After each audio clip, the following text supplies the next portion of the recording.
Nah, itu ini yang banyak yang bertanya. Sebenarnya majalahnya yang dibuat ini untuk siapa? Jadi kita strateginya adalah bahwa memang majalah ini majalah strategis.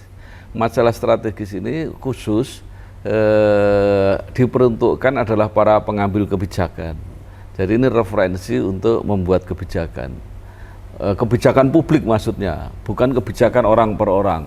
Nah, tetapi karena kebijakan ini akan menyangkut kepentingan banyak orang, maka kalau ada yang punya perhatian khusus kemudian mau membaca, ya bisa saja, nggak masalah. Nah, maka strateginya adalah kita sediakan online secara bebas, berarti siapa saja bisa membaca, tetapi cetaknya selektif, yaitu para pengambil kebijakan yang merasa memerlukan ini. Telah terbit Majalah Kampus Indonesia edisi ketiga, Januari 2025. Dengan topik utama 100 kampus penyumbang pejabat publik, juga posisi strategis di Indonesia yang didominasi oleh UI, UGM, dan ITB. Untuk pemasangan iklan dan berlangganan, dapat menghubungi kontak yang tertera di video.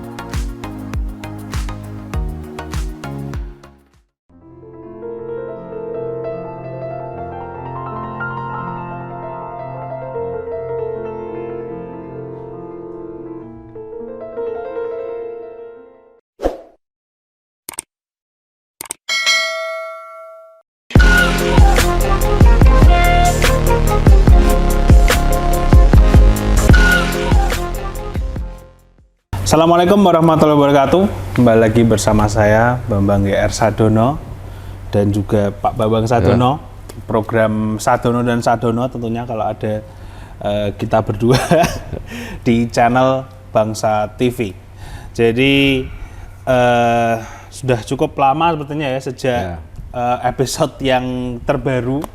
Jadi ini lebih ke update aja karena kita akan ngobrolin tentang majalah yang ada di sini, ini bisa dilihat. Oke. Tapi sebelum ngobrol mungkin langsung ke Papa terlebih dahulu, monggo. Baik, assalamualaikum warahmatullahi wabarakatuh. Saya Bambang Sadono. Selama ini menjadi host kanal YouTube Inspirasi untuk Bangsa dan Inspirasi Jawa Tengah yang lama tidak tayang. Nah, ini bersama dengan Bambang GR Sadono yang nanti akan tayang di Bangsa TV. Nah, kami sekarang memang sedang mengelola dua majalah, yaitu Politik Indonesia dan Kampus Indonesia. Tapi mulai Januari 2025 ini, seperti yang dulu pernah kita sampaikan, kita akan mulai terbit dengan Ekonomi Indonesia. Iya, langsung di spill ya itu ya, langsung ada proyek baru setelah Kampus Indonesia sama Politik Indonesia akan ada Ekonomi Indonesia dan juga mungkin nanti kalau bisa ada yang lain-lain juga seperti itu. Nah, kalau buat yang terbaru kemarin yang di studio itu kan kita membicarakan mengenai wawancara seperti itu ya, itu kan lebih ke kontennya. Nah, ini balik lagi ke hasil jadinya ini Pak. Jadi untuk Kampus Indonesia dan Politik Indonesia itu bagaimana Papa mengkurasi dari majalah ini? Maksudnya kan sepertinya ya seperti yang sudah sering dibilang ya, mungkin zamannya sudah lewat atau bagaimana. Lah ini apa yang berbeda ini Pak? Jadi saya baru saja tadi karena menjadi host dari Inspirasi untuk Bangsa dan mempersiapkan materi untuk penerbitan Politik Indonesia edisi Februari. Edisi Februari itu antara lain ada Hari Pers Nasional. Maka saya wawancara dengan Ketua Serikat Media Cyber Indonesia. Nah, yang tragis adalah bahwa dulu media digital yang diharap-harapkan akan menjadi pengganti dari media cetak, ternyata sekarang sama-sama susahnya. Nanti bisa diikuti di wawancara kami jadi Ketua Serikat Media Cyber ini yang mengorganisasi pengelola media online itu mengatakan yang sehat kurang dari 2%. Bayangin. Jadi media siber itu media online yang ada di Indonesia ini yang normal kira-kira kurang dari 5%. Jadi kalau boleh taruhlah 2 dan 5, itu yang 93% dalam keadaan sangat tidak sehat dan dikatakan hidup segan mati tak mau. Nah, sementara itu media cetaknya sudah berguguran. Jadi tadi kami coba simpulkan bahwa kalau begitu media cetaknya sudah terlanjur berguguran, media penggantinya, media online-nya itu seperti tidak siap. Bahkan itu namanya Pak Firdaus lalu menimpali, bukan belum siap Pak, tidak akan pernah siap. Gitu. Jadi ini tragedi untuk media digital. Nah maka sekali lagi ini anomali dalam situasi semacam ini kita tetap mencoba memunculkan double platform media cetak sekaligus digital. Nah itulah yang sekarang alhamdulillah media politik Indonesia ini baru saja terbit, baru saja online-nya kita luncurkan, cetaknya sedang diproses, politik Indonesia sudah yang kelima, jadi Februari itu nanti yang keenam. Kemudian Kampus Indonesia ini yang sekarang sedang terbit dan online-nya sudah bisa dilihat, itu sudah ketiga, jadi benar ketiga ya, jadi menjelang terbit yang Februari itu nanti yang keempat.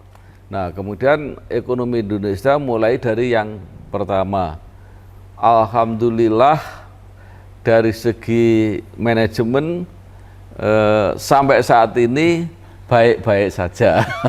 Artinya tidak ada tanda-tanda bahwa ini akan mengalami seperti yang diceritakan tadi di media online pada umumnya itu. Oke. Nah, berarti ya mengisi tadi itu ya media online yang sehat dan lain-lain. Nah, mungkin ini pertanyaan yang itu ya, mungkin menarik juga ya, mungkin buat para wartawan atau mungkin giat bisnis mungkin ya.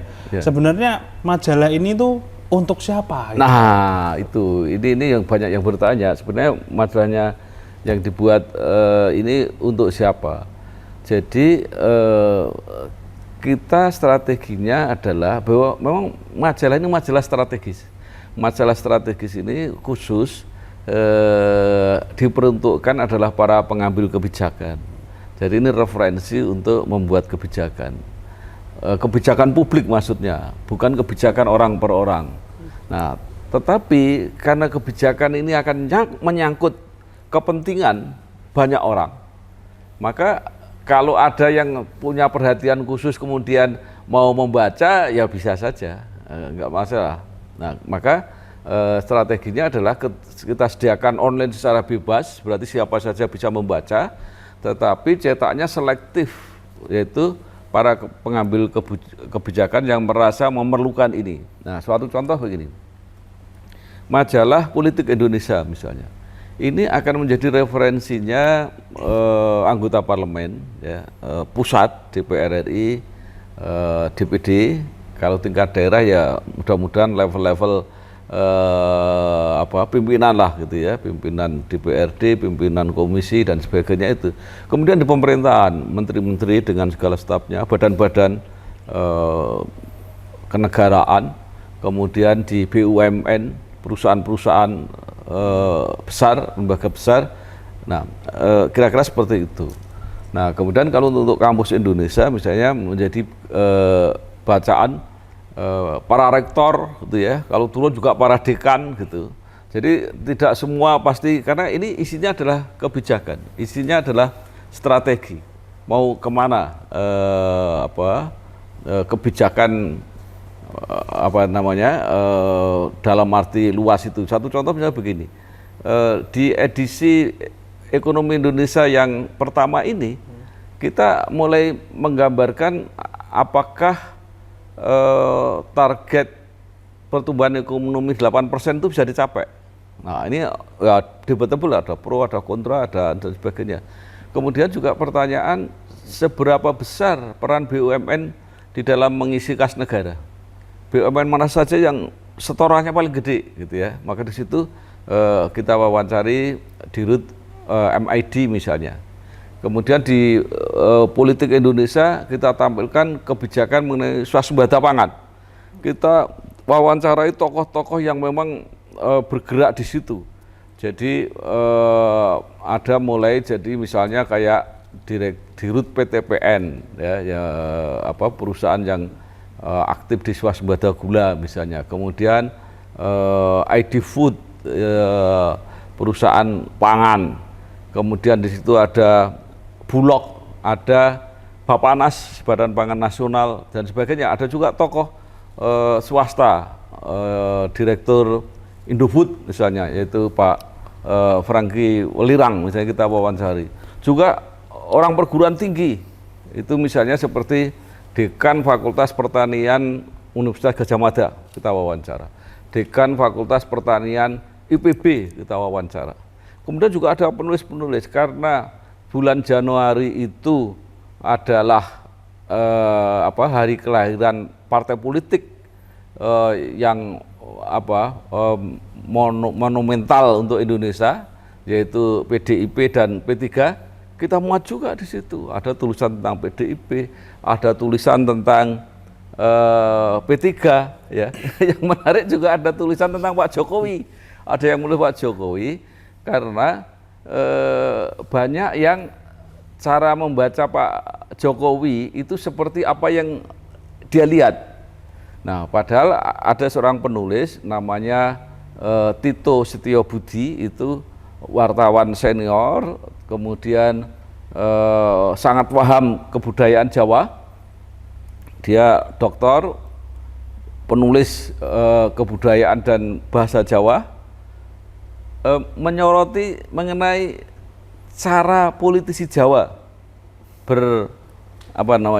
berselancar atau ini nggak mudah memahami itu, kan orang mengatakan sen kanan belok kiri itu, ya politisi Jawa seperti itu, nggak bisa ngomong secara tegas, secara langsung, tapi orang harus membaca ini kemana ini. Nah, misalnya itu politik Indonesia yang edisi Januari yang sekarang sedang meluncur. Nah, ke depan tadi sudah saya katakan bahwa Februari edisinya itu misalnya menyangkut Hari Pers itu. Kemudian juga banyak hal-hal baru yang nanti pasti akan jadi perbincangan. Jadi misalnya penghapusan presidensial threshold jadi 0%, itu pasti ramai nanti. Jadi orang-orang yang siap mau nyalon presiden itu sekarang nggak usah dukungan partai sampai 20%, partai kecil kayak apapun boleh misalnya. Nah, ini juga nanti akan menjadi perbincangan yang luar biasa. Juga tadi untuk menyambut Hari Pers juga sedang kita siapkan. Juga yang menarik akan kita coba soroti adalah publik yang akhir-akhir ini tidak puas terhadap vonis-vonis hakim. Beberapa vonis hakim itu membuat publik marah. Nah, ini kita mau mencoba menyoroti apa yang sedang terjadi di dunia peradilan kita ini, sehingga banyak hal yang membuat publik tidak puas. Itu misalnya seperti itu. Terus kampus apa? Kampus antara lain akan menyoroti perguruan tinggi swasta yang pada kecewa karena perguruan tinggi negeri ini semakin semakin tanda kutip merajalela. Karena program studinya makin banyak, kelasnya makin banyak, boleh buka kampus di luar kampus utama, sehingga mahasiswanya membengkak. Nah, itu dianggap mengurangi porsi perguruan tinggi swasta. Nah, itulah masalah-masalah yang akan coba kita tampilkan, dan itu tentu akan melibatkan seperti tadi pengambil kebijakan di bidang pendidikan tinggi pasti memerlukan informasi itu. Nah, itulah kira-kira kalau tanya nanti ada majalah kesehatan yang akan ditampilkan apa? Ini bukan soal penyakit, bukan soal obat dalam arti mikro, tapi perusahaan-perusahaan besar farmasi misalnya perlu kita soroti. Kenapa Bio Farma itu kok ya tadi setengah kolab gitu, bahkan Indofarma sudah kolab misalnya, kayak begitu yang akan kita soroti. Kenapa beberapa rumah sakit diputus oleh BPJS? Jadi tidak menyangkut perkara wah rumah sakit ini layannya jelek atau mungkin enggak. Jadi ini kebijakan-kebijakan. Terus kemudian kemana arah kebijakan Menteri Kesehatan ini? Ke preventif atau menyiapkan dokter sebanyak-banyaknya untuk mengobati, atau mempersiapkan dokter-dokter keluarga untuk menjaga supaya orang tidak sakit misalnya. Nah, hal-hal seperti itu yang akan kita tonjolkan. Iya. Mungkin sedikit ya, ini barusan kepikiran. Ya. Bisa juga yang kesehatan itu wawancara dokter-dokter Indonesia yang punya rumah sakit di luar, Pak. Oh, itu ada juga itu. Itu menarik. Itu menarik. Ya. Nah, jadi memang sebenarnya nih tanya-tanya juga karena kan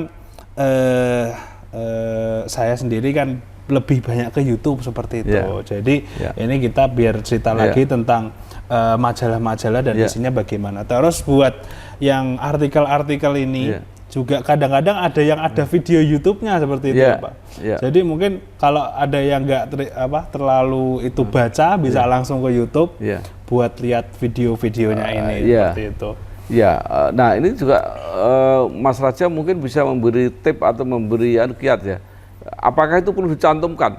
Misalnya artikel yang ada itu cantumkan YouTube, linknya bisa dipasang nggak di majalah itu? Bisa.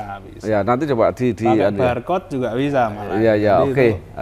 Ini inilah yang saya pengen, bahwa teknologi itu, apalagi kalau orang yang akan menghentikan atau melawan teknologi itu nggak bisa.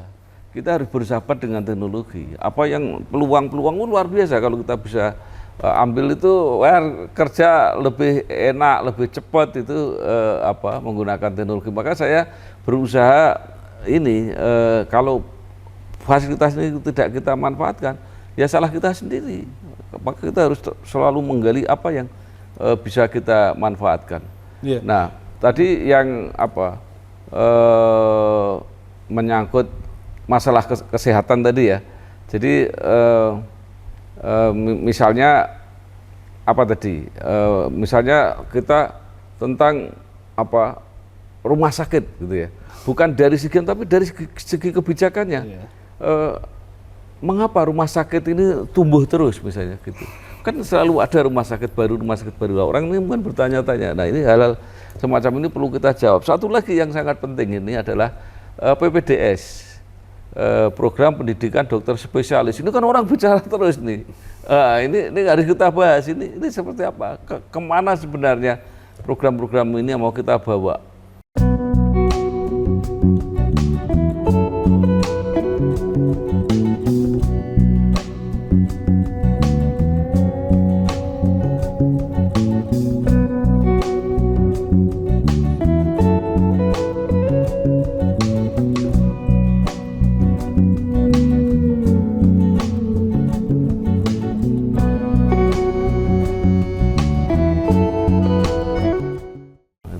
Dan itu aku sendiri melihatnya gimana, Papa ini kan ada jalan-jalan juga ya. Jadi yang wawancara ini bukan orang-orang itu sembarangan juga, maksudnya udah yang dipucuk-pucuk. Jadi mungkin bisa jadi nilai plus juga seperti itu. Jadi ini saya itu pengalaman menjadi wartawan lama. Saya mulai dari bawah, dari reporter di bawah, jadi redaksi, jadi pimpinan redaksi. Kemudian saya pengalaman di banyak media, gitu. Memang jarang sekali saya lihat, dan banyak orang yang bertanya-tanya, Pak Bambang itu kan sudah senior, sudah pemimpin redaksi, tapi kok wawancara mau pergi sendiri, kan bisa memerintah orang lain. Justru yang tidak dikerjakan orang itu saya kerjakan. Kenapa? Pertama, narasumber, terutama kalau yang levelnya tinggi-tinggi itu, kalau didatangi sendiri itu pertama mereka lebih merasa dihormati, ya. Jadi lebih senang. Tapi bagi saya itu saya juga memelihara jaringan saya sendiri, dan itu makin kuat jaringan-jaringan itu. Nah, inilah yang saya juga sarankan sebenarnya. Jadi senior itu jangan jangan merasa kurang gengsi kalau dia turun gunung gitu. Jadi dan mereka, misalnya Raja juga merasakan, kalau walaupun wawancara lewat Zoom, itu mereka kadang-kadang kan pengennya saya sendiri yang wawancara. Nah, itu hal-hal kayak begitu ini yang harus kita rawat. Ini mungkin salah satu formula baru atau formula yang agak beda kenapa banyak orang yang bertanya, kok bisa ya? Kalau yang wawancara Pak Bambang kok bisa, lainnya kok nggak bisa. Nah itu karena hal semacam itu. Jadi ini saya beritahukan supaya mereka mau melakukan hal yang sama. Iya. Oke. Kemudian memanfaatkan digital tadi lah ya, online dan untuk yang penasaran juga mau baca, ini untuk versi digitalnya gratis ya. Iya, gratis. Ya. Jadi bisa langsung dibaca. Mungkin akan ada linknya di deskripsi video ini. Bisa langsung dibaca, tapi mungkin bisa diceritakan sedikit nih Pak mungkin dari politik Indonesia, isinya kira-kira apa buat yang edisi Desember ini, jadi mungkin para penonton bisa tertarik. Kita kan sekarang sudah terbit Januari tadi. Nah, saya sudah cerita Januari yang misalnya politik Indonesia itu tadi karena bulan ulang tahunnya PDIP dan P3 ada di situlah. Dan yang nulis bukan orang yang pertama yang diwawancari misalnya Profesor Hindrawan Supratikno. Itu orang guru besar yang pernah menjadi anggota DPRD dari PDIP, sangat berpengalaman. Nah, dia membahas PDIP ke depan ini akan seperti apa.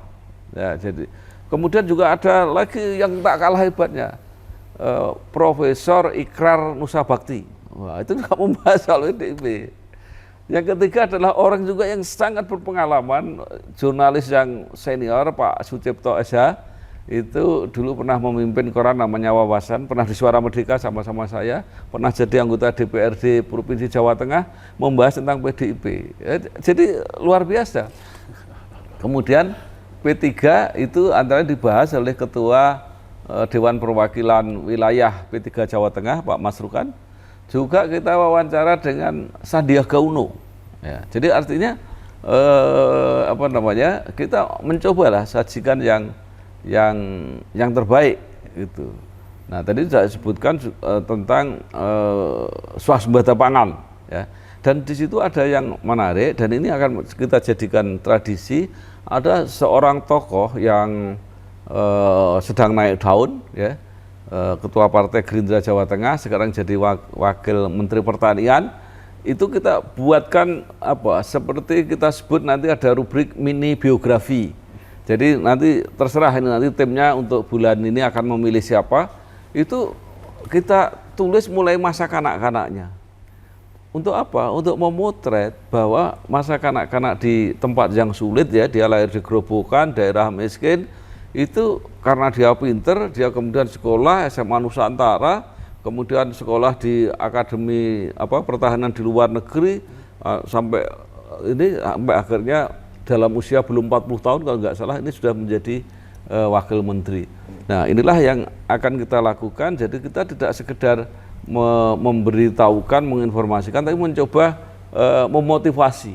Nah, jadi ini akan menjadi referensi bagi, ya itulah tadi kader-kader selektif. Jadi pembaca kita membaca yang karena informasi yang didapatkan juga dari orang-orang yang bisa merubah juga gitu loh Pak. Jadi bisa omongannya dia pasti ngaruh gitu kan.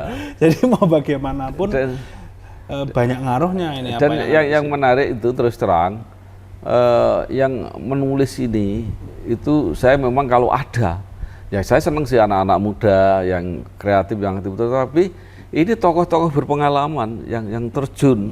Jadi wartawan-wartawan senior itu kan banyak sekali yang media cetak ini kan sekarang sedang surut, ya.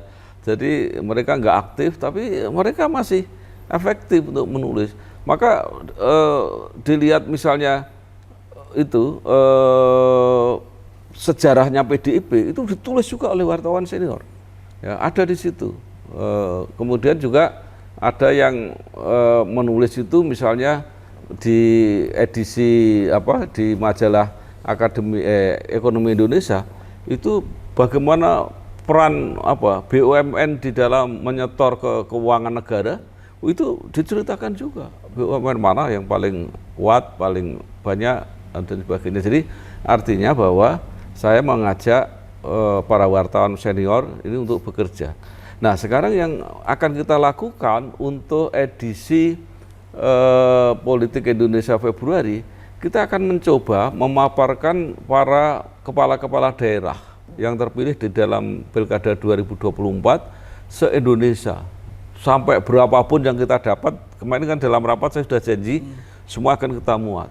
Kalau nggak mampu, halamannya akan ditambah, akan kita tambah. Sampai seberapapun di halaman majalah ini, bisa 2 kali lipat dari edisi normal.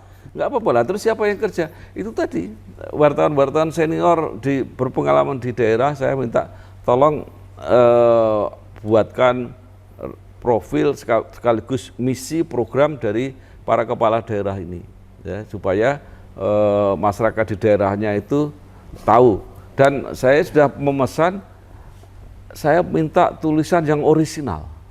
Tulisan orisinal itu benar-benar didapatkan langsung, wawancara langsung, walaupun tidak berarti wawancara langsung itu harus datang seperti ini. Dia boleh aja pakai Zoom juga nggak apa-apa, tapi langsung, artinya yang lain tidak punya. Nah, itu di dalam jurnalistik istilahnya eksklusif. Jadi eksklusif hanya ada di tempat kita, ya. Jadi saya menggunakan jaringan teman-teman saya, ya, se-Indonesia. Siapapun, kalau tidak dikerjakan sendiri, saya minta tolong siapa yang bisa nulis di situ. Ya. Nah. Dan itu juga selain majalah ini ya, mungkin agak sedikit spoiler lagi ya, ada 2, yaitu maksudnya nggak tanggung-tanggung juga ya, bahkan sampai lembaga riset juga ada yang baru. Ini yang menarik. Dan nanti saya minta Raja juga mewawancarai secara khusus tentang jadi kita sudah mulai, kalau narasumbernya itu hanya para pembuat berita, apakah itu pejabat, apakah itu tokoh masyarakat, apakah itu tokoh bisnis, itu kan heavy ke kepentingan masing-masing. Nah, kita coba ini media modern, ada fasilitas teknologi modern untuk survei. Nah, itu sudah dimulai di Kampus Indonesia edisi Januari. Itu ada survei perguruan tinggi mana yang paling banyak menyumbangkan pejabat publik. Ada yang protes, Pak, perguruan tinggi saya itu menyumbangkan pejabat publik banyak, tapi kok nggak dimuat. Pak, mohon maaf, karena ini yang kita ukur ini yang nasional, karena kalau seluruh Indonesia kan susah. Yang nasional itu ukuran pejabat publik itu anggota DPR, anggota DPD, kemudian para menteri, pejabat tinggi negara yang lain di semua level, artinya di semua pejabat tinggi negara, kemudian ditambah direksi BUMN besar, itu pun yang kecil-kecil juga nggak bisa. Nah, itu bisa ditemukan, kalau saya nggak salah, ada 100 itu paling tidak 4 besarnya itu adalah nomor 1 itu adalah UI, nomor 2 itu adalah UGM, nomor 3 itu Unpad Pajajaran Bandung, nomor 4 itu ITB. Nah, yang berikutnya itu saya nggak begitu firm apal, tapi ada di situ, ada IPB, Undip juga ada di situ, kalau nggak salah ada UNER, ada seperti itu. Swasta ada masuk 10 besar, kalau saya nggak salah Trisakti kalau nggak salah. Tapi ya kalau pengen jelas ya silakan baca sendiri di Kampus Indonesia edisi Januari 2025 itu. Ya, dan tadi belum selesai sebenarnya, selain lembaga riset juga, insya Allah kita akan ada websitenya juga. Ada websitenya juga. Betul. Jadi nanti bisa dicari di internet. Kalau nanti kita udah launching juga bakal ada pengumuman, jadi nanti dicari aja. Nah, satu pertanyaan lagi nih Pak. Jadi tadi kan versi digitalnya gratis. Nah, kalau buat para penonton ini. Kalau mau dapat yang versi fisik, gini, versi fisik itu sebenarnya saya juga nggak keberatan. Kalau khusus atau gini, kalau yang pembaca penonton video ini kemudian komen dan minta majalah, memberi alamat, akan kita kirim. Oke. Nah, tetapi kalau yang menginginkan itu bisa berlangganan. Oh. Bisa berlangganan, tapi kita hanya melayani berlangganan 1 tahun 12 edisi, 2 tahun atau 3 tahun. Nah, kenapa harus begitu? Sekarang itu jadi majalah kita ini unik ya.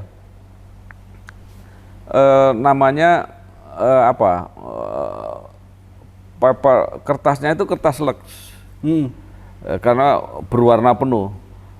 Nah, akibatnya apa? Berat. Oke. Ya. Karena berat, sekarang modelnya kalau kirim, ongkir, itu kan diukur beratnya.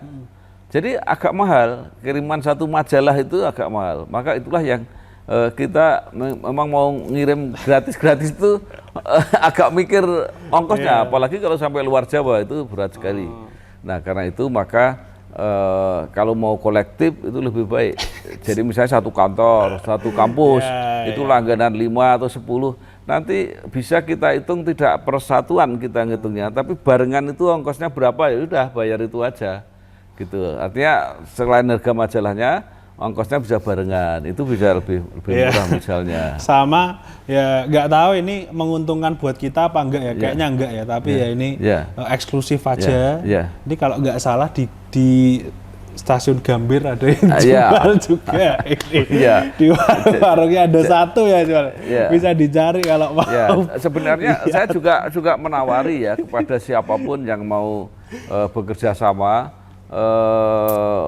Kita ini sebenarnya bisnisnya juga unik juga.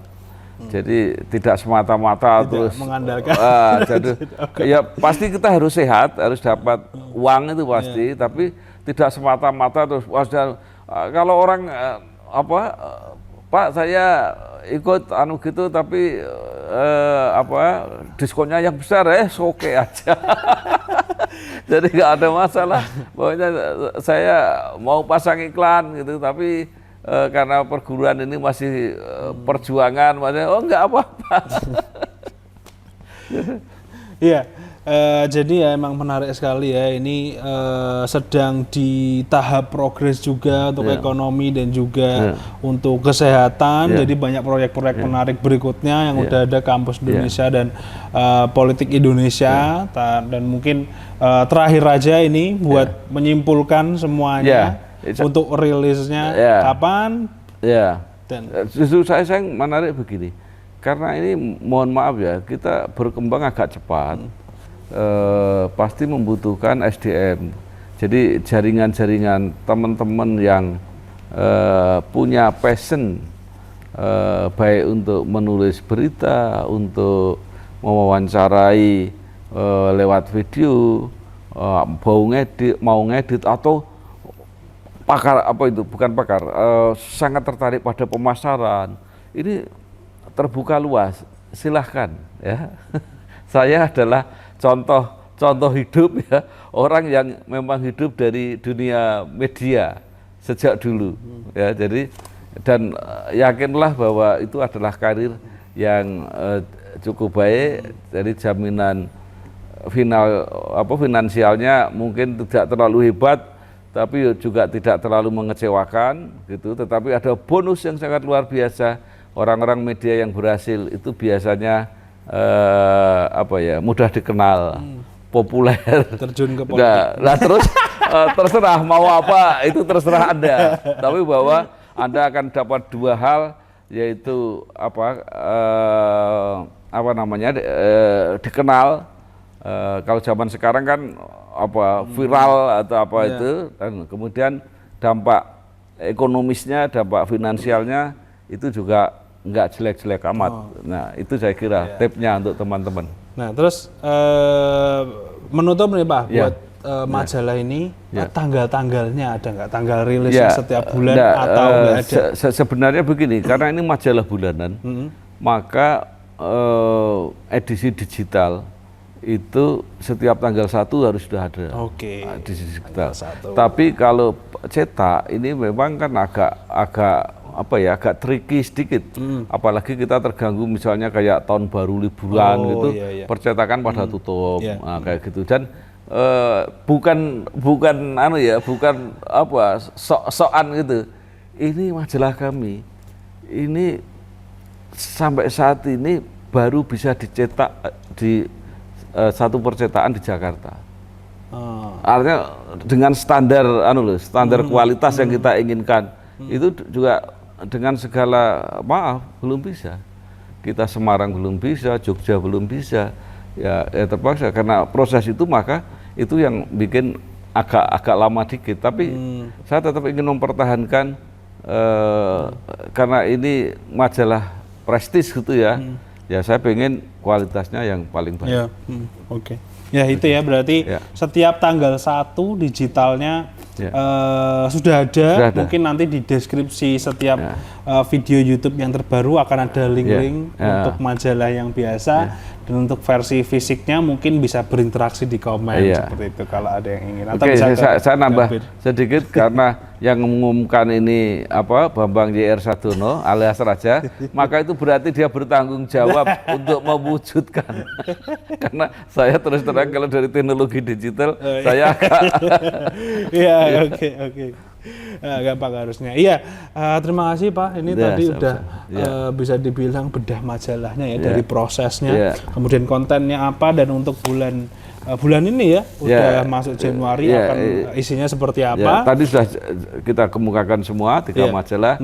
Nah, kemudian yang Februari tadi sudah kisi-kisinya sudah kita sampaikan. Tapi jadi, karena 1 bulan itu ada perkembangan, kadang-kadang ada yang baru, yaitu kita tambah. Jadi terima kasih untuk yang sudah menonton video ini, tonton video-video lainnya. Terima kasih juga untuk Bapak yang sudah menyempatkan ini untuk membedah majalah ini. Saya ingin mengucapkan selamat tahun baru juga buat para penonton dimanapun berada. Saya mohon maaf apabila ada salah-salah kata atau kata yang kurang mengenakan. Jika begitu, wassalamualaikum warahmatullahi wabarakatuh. Saya Bambang YR Sadono. Terima kasih Bapak Bambang Sadono. Wassalamualaikum warahmatullahi wabarakatuh. Tetap di channel Bangsa TV.